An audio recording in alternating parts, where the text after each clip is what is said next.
സർക്കാർ ജീവനക്കാർക്കും ഉദ്യോഗസ്ഥർക്കും സോഷ്യൽ മീഡിയ ഉപയോഗിക്കുന്നതിൽ കർശന നിയന്ത്രണങ്ങൾ ഏർപ്പെടുത്തിയിരിക്കുകയാണ് ബീഹാർ സർക്കാർ. ചട്ടങ്ങൾ ഭേദഗതി ചെയ്തിരിക്കുന്നു.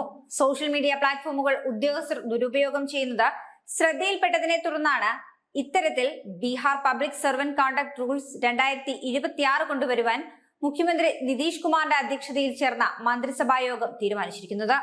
ഇനി മുതൽ സോഷ്യൽ മീഡിയ അക്കൗണ്ട് തുടങ്ങുന്നതിന് മുൻപ് അധികൃതരിൽ നിന്നും സർക്കാർ ജീവനക്കാർ അനുമതി വാങ്ങണം. മാത്രമല്ല, വ്യാജ പേരുകളിലുള്ള അക്കൗണ്ടുകൾ നിരോധിക്കും. ഔദ്യോഗിക മൊബൈൽ നമ്പറോ ഇമെയിലോ സോഷ്യൽ മീഡിയയിലോ വ്യക്തിഗത അക്കൗണ്ടുകൾ തുടങ്ങുവാനോ ഉപയോഗിക്കരുത്. കൂടാതെ വ്യാജ പേരുകളിൽ അക്കൗണ്ടുകൾ തുടങ്ങുന്നതിനും വലിയ വിലക്കുണ്ട്.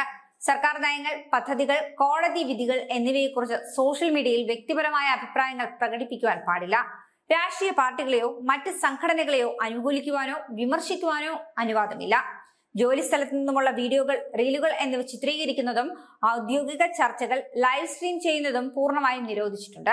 നമ്മുടെ കേരളത്തിലും ഇത്തരത്തിലൊരു നിയമം വരണമെന്ന് നിങ്ങൾ ആഗ്രഹിക്കുന്നുണ്ടോ? ഉണ്ടെങ്കിൽ എന്തുകൊണ്ടായിരിക്കും? നിങ്ങളുടെ അഭിപ്രായങ്ങൾ കൂടി കമന്റ് ബോക്സിൽ പങ്കുവയ്ക്കൂ.